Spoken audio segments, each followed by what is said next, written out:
નમસ્કાર વિદ્યાર્થી મિત્રો, આપણે ગયા લેક્ચરમાં ધોરણ 9 પ્રકરણ 1 સંખ્યા પદ્ધતિ જેમાં આપણે સંખ્યાઓ વિશે ચર્ચા કરી હતી.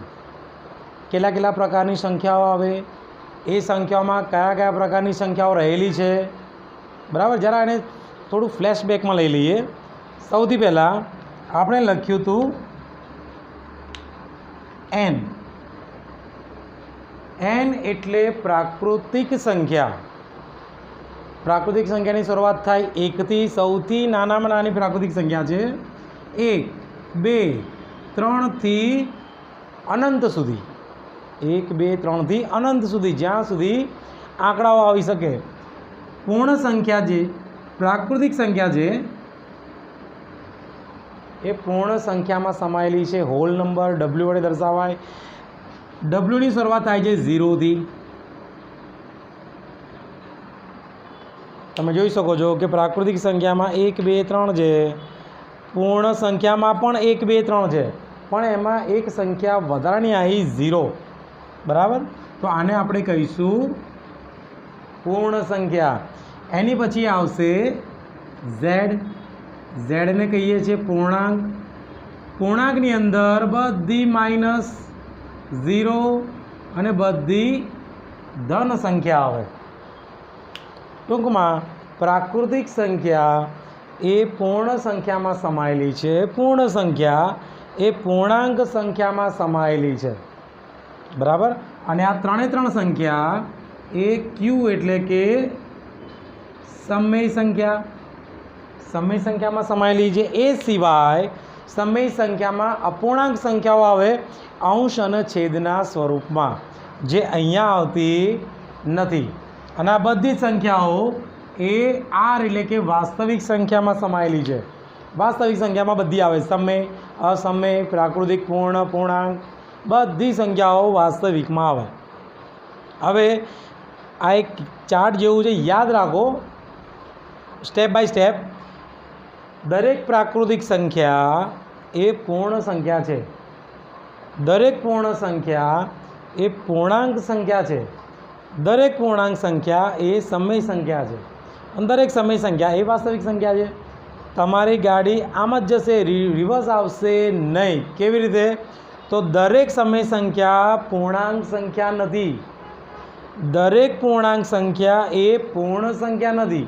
અને દરેક પૂર્ણ સંખ્યા એ પ્રાકૃતિક સંખ્યા નથી, બરાબર. પરીક્ષામાં તમને 1 માર્ક્સમાં ખાલી જગ્યા અથવા વિધાન આવે તો તમને જવાબ આવડતો હોવો જોઈએ. જરા આપણે પ્રેક્ટિસ કરીએ. જો અહીંયા મેં આપેલું છે સ્વાધ્યાય 1.1 દાખલા નંબર 4. અગાઉ આપણે ઉદાહરણ 20માં ચર્ચા કરી હતી આ જ પદોની. નીચેના વિધાનો સત્ય છે કે અસત્ય, મતલબ સાચા છે કે ખોટા તે કહો. એ પણ કારણ સહિત જવાબ આપો. પહેલું છે કે દરેક પ્રાકૃતિક સંખ્યા એ પૂર્ણ સંખ્યા છે. અહીંયા ધ્યાન રાખો, દરેક પ્રાકૃતિક સંખ્યા એ પૂર્ણ સંખ્યા છે તો છે. દરેક પ્રાકૃતિક સંખ્યા એ પૂર્ણ સંખ્યા છે, બરાબર. રિવર્સ આવવાનું નથી. દરેક પૂર્ણ સંખ્યા એ પ્રાકૃતિક સંખ્યા નથી, પણ દરેક પ્રાકૃતિક સંખ્યા એ પૂર્ણ સંખ્યા છે. તો દરેક પ્રાકૃતિક સંખ્યા એ પૂર્ણ સંખ્યા છે, તો આ જવાબ આવશે સત્ય છે. કેમ સત્ય છે? તો જે પ્રાકૃતિક સંખ્યા છે, તો પ્રાકૃતિક સંખ્યાનો જથ્થો એ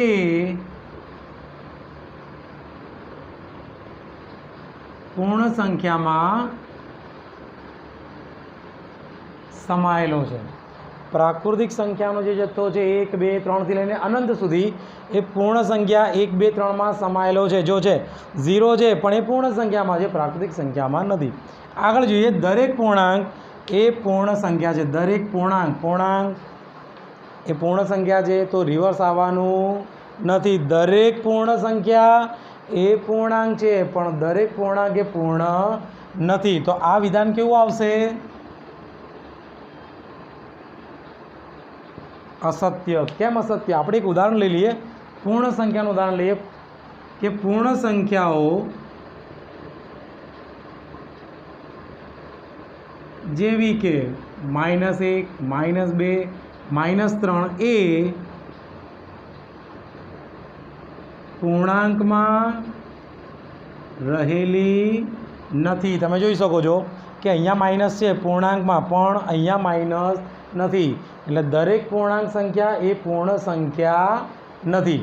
આગળ ત્રીજું વિધાન છે કે દરેક સમય સંખ્યા એ પૂર્ણ સંખ્યા છે। દરેક સમય સંખ્યા આ રહ્યું, પૂર્ણ સંખ્યા આ રહ્યું, તો દરેક સમય સંખ્યા પૂર્ણ સંખ્યા રિવર્સ આવવાનું નથી, એટલે દરેક સમય સંખ્યા એ પૂર્ણ સંખ્યા નથી। જ્યારે આપણે વિધાન શું છે કે દરેક સમય સંખ્યા એ પૂર્ણ સંખ્યા છે તો એ ખોટું કહેવાય। તો આનો જવાબ આવશે અસત્ય। કેમ અસત્ય? તો જે સમય સંખ્યા છે, સમય સંખ્યામાં પ્રાકૃતિક સંખ્યા, પૂર્ણ સંખ્યા અને પૂર્ણાંક સંખ્યા સમાયેલી છે, એ સિવાય અપૂર્ણાંક સંખ્યાઓ જે અંશ અને છેદ સ્વરૂપમાં હોય। આપણે એક ઉદાહરણ લઈએ કે 3 પંચમાંશ છે। 3 પંચમાંશ એ એક સમય સંખ્યા છે। 3 પંચમાંશ અંશ અને છેદના સ્વરૂપમાં સમય સંખ્યા છે જે પૂર્ણ સંખ્યામાં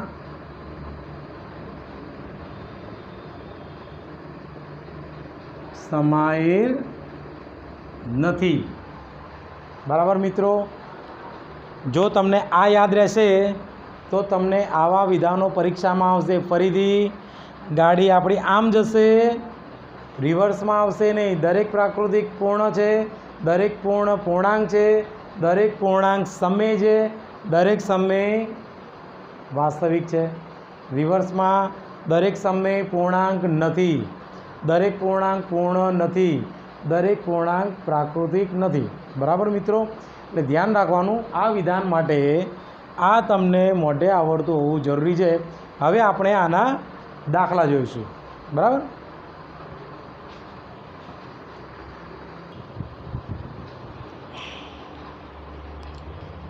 ચલો વિદ્યાર્થી મિત્રો, હવે આપણે ઉદાહરણ 2 અને સ્વાધ્યાય 1.1નો દાખલા નંબર 2 જોઈશું। રકમ શું છે કે 1 અને 2 વચ્ચેની 5 સમય સંખ્યાઓ શોધો।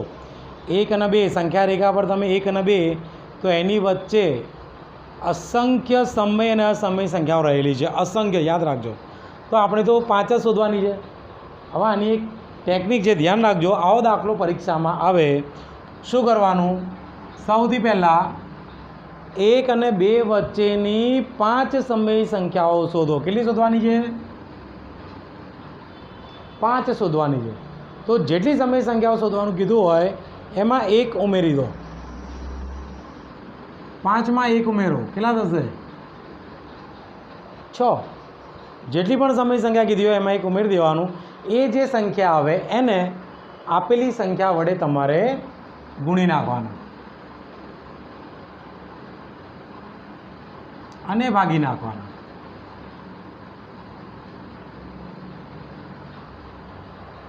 1 અને 2 વચ્ચેની 5 સમય સંખ્યા શોધો। તો 1 અને 2 સાથે જે અહીંયા અંક આવે એને ગુણો અને ભાગો। શું જવાબ આવશે?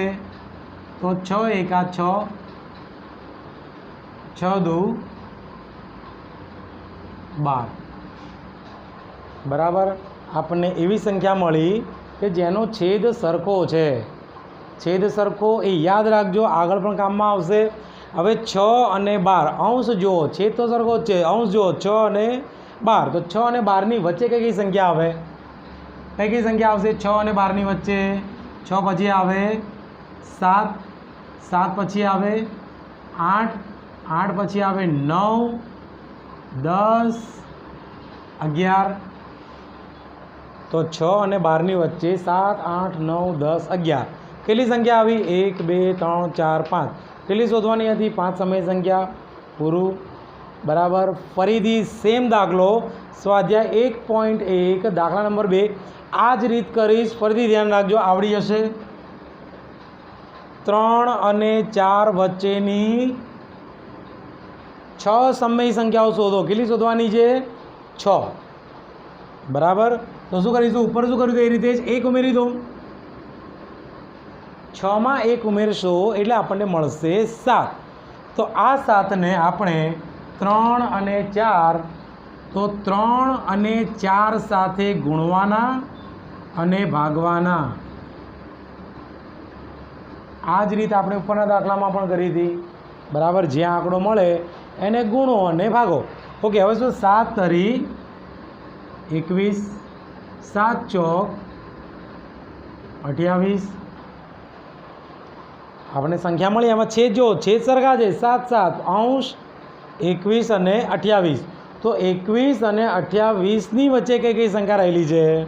તો 21 પછી આવે 22, 23, 24, 25, 26 અને 27. તો 21 અને 28ની વચ્ચે 22, 23, 24, 25, 26, 27 બધાના છેદમાં 7. છેદ સરખો રાખવાનો. કેટલી સંખ્યા શોધવાની હતી? 6. કેટલી મળી? 1 2 3 4 5 6.